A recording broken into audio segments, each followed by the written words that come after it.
Next we have the robot controller application on Android devices, guided by Parag Tiwari as project manager, Dilip Singh software engineer, Nilesh Singh junior software engineer, and Sandesh Pati junior project engineer.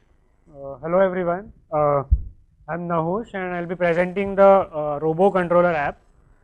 So this is the Robo Controller app which basically controls the motion of a robot using Akash tablet and continuously gets the video stream from the IP camera mounted on it. You can see here the robot. The IP camera is mounted on the robot, so you get the video stream from that IP camera and the application shows the video stream. So this basically is the snapshot, a screenshot of the application, how the application looks like. On the left hand side you can see the video stream. We get the video stream and we see on the left hand side. This is the joystick. It's a virtual joystick controlled, used to control the motion of the robot, like forward, backward and turns. The buzzer button turns on and off the buzzer on the robot, and the settings button. Settings button is used to make the settings for IP addresses. So we get the clear idea using this slide. When we click on the settings button, we get this dialog box which says camera stream URL, Wi-Fi module and port. So we can change the IP address accordingly. If whatever the IP address of camera and the Wi-Fi module is, we'll see this at the time of demonstration. So like what are the requirements? This is the Firebird V robot. We can use any other robot like Spark V or any other. The robot, a programmer and a charger for the robot. Then the Wi-Fi EZX module. This is the Wi-Fi module for the Wi-Fi communication between the Akash tablet and the robot. The Wi-Fi module is mounted on the robot. Then USB to serial converter board, which is used to configure the Wi-Fi module. Then the IP camera, it is Cisco WVC80N model. Then a Wi-Fi router and the tablet and Windows laptop. This Windows laptop because the microcontroller used on the robot is AVR. So the AVR Studio software is available on Windows. So for that we need a Windows laptop. Now the software requirements, as I said, AVR Studio, which is used to write C codes for embedded C codes. Then next AVR, that software is used to burn the code on the microcontroller. Then for Wi-Fi module we need Wi-Fi module drivers and a Bray terminal. Bray terminal used to configure the Wi-Fi module. And the IP camera, it comes with an installation CD which we can configure the IP camera to a particular router. So now coming to the configurations, there are different types of configurations for a Wi-Fi module, for this Wi-Fi module particularly. What we have done is authentication type is open. We are using the UDP protocol to communicate, to send data from tablet to the Wi-Fi module. And the joining policy is like connect to the access point which matches the stored SSID. So there are different joining policies. For example, there is one like connect to the strongest signal. So if there are two routers, so it will connect to the strongest one. But what we have used is we have stored the SSID of the router in the Wi-Fi, so it connects to that access point. Now coming to the configurations of IP camera, there are two types of streaming available, RTSP and MJPEG. So real-time streaming protocol and motion JPEG. But RTSP, like we found out that it has a lag of around 2 to 3 seconds, and the reason we got was inherent lag of 2 to 3 seconds. So we are using the MJPEG type of stream. Now coming to the flow diagram, how the actual working is. This is our app on the left hand side, Robo Controller app. This is IP camera and the Wi-Fi and the robot. The red one you can see if it is visible.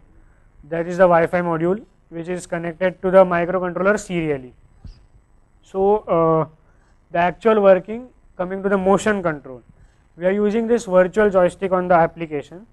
So what we did was we divided the circle into 8 equal parts, and like the moment of joystick gives XY coordinates. So using those XY coordinates we found out the theta. Then according to that theta we send different data. Suppose the joystick is extreme upwards, so we send suppose 2. So we are receiving that in the type of ASCII characters on the microcontroller, and the C programming is done in such a way that if you are receiving 2, then both wheels should move forward. Similarly, left right turns. So we are giving 8 types of directions in here. So this is the basic idea of motion control. From Akash tablet we are sending data to the Wi-Fi module, and then Wi-Fi module converts sends data to the microcontroller serially, and we are using the motion accordingly. And the working of IP camera is it streams the video over Wi-Fi, and we are using the MJPEG stream. So and one thing important thing is all the IP camera, Wi-Fi module and the tablet should be in the same router network. So we can see in this slide, all are in the same router network. For example, we have the router, like we have named it as Akash. So all three are in the same router network configured. So this is connected to the Akash.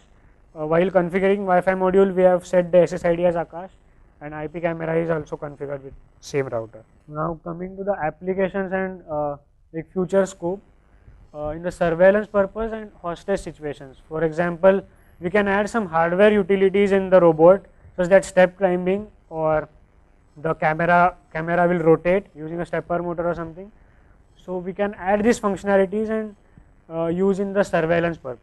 Now I would like to call all the team members, so Shatrughna Gupta, Pawan Goyal, Harsharanga Patil, Navanshu, Suman and Rachna.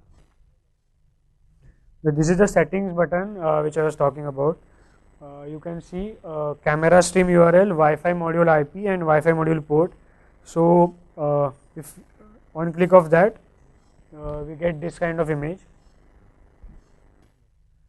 Okay, so if we want to change the IP to some other address, like some other camera is configured, the last 3 digits here are 136.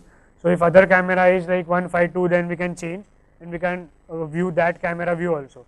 So for fun purpose, we can do like get video stream from other camera and control this robot. So we can do something like that, and even 2 tablets can control the same robot at the same time. Okay.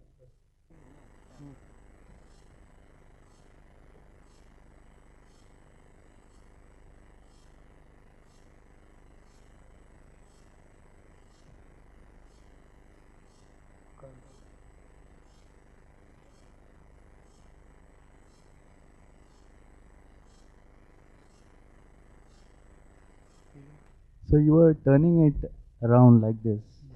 So how are you programming it? How are you, when you are turning, is it not that it's going on the right side of yours, Yes.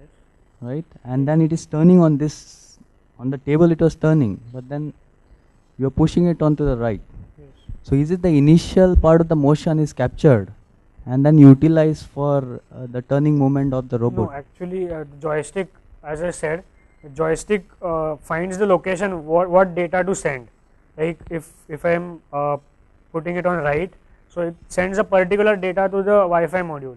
The AVR microcontroller which I am using, the Atmega 2560, it is programmed in such a way that if this data is received, I have to turn the robot right. Then like left motor is kept on and right motor is switched off. So it turns right. No, but there are 2 things that I see. I see 2 vectors there. Okay. Right, one is moving towards the right and another one is actually moving down, backwards. Yes. Right, so when you are controlling it on the system, on that system, Which system? yes, Right, so it okay. is turning here. Yes.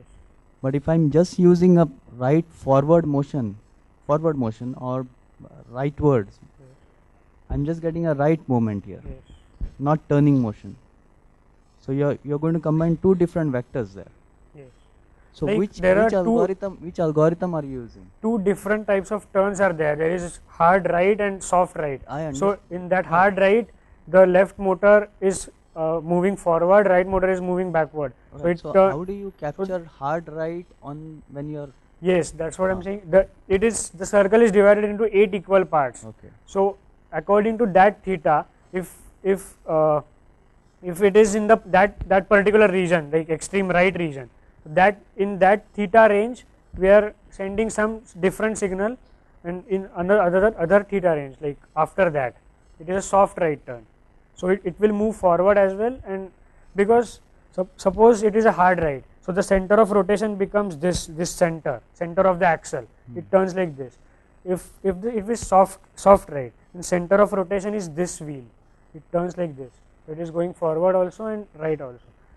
So it's depend on the center of rotation. What I want to know is that I want to know how do you capture it from the user? And the user is doing it. User doesn't know whether it's hard or soft. Yes. I was not even aware of. Yes. So how does it do? How does your system does it? The circle is divided into 8 equal parts. Yeah. Okay. So if it is per extreme right, Yes. extreme horizontal, so it is 0 degree angle from x axis, right? It's 8 equal parts, that is 45 degree range for each part.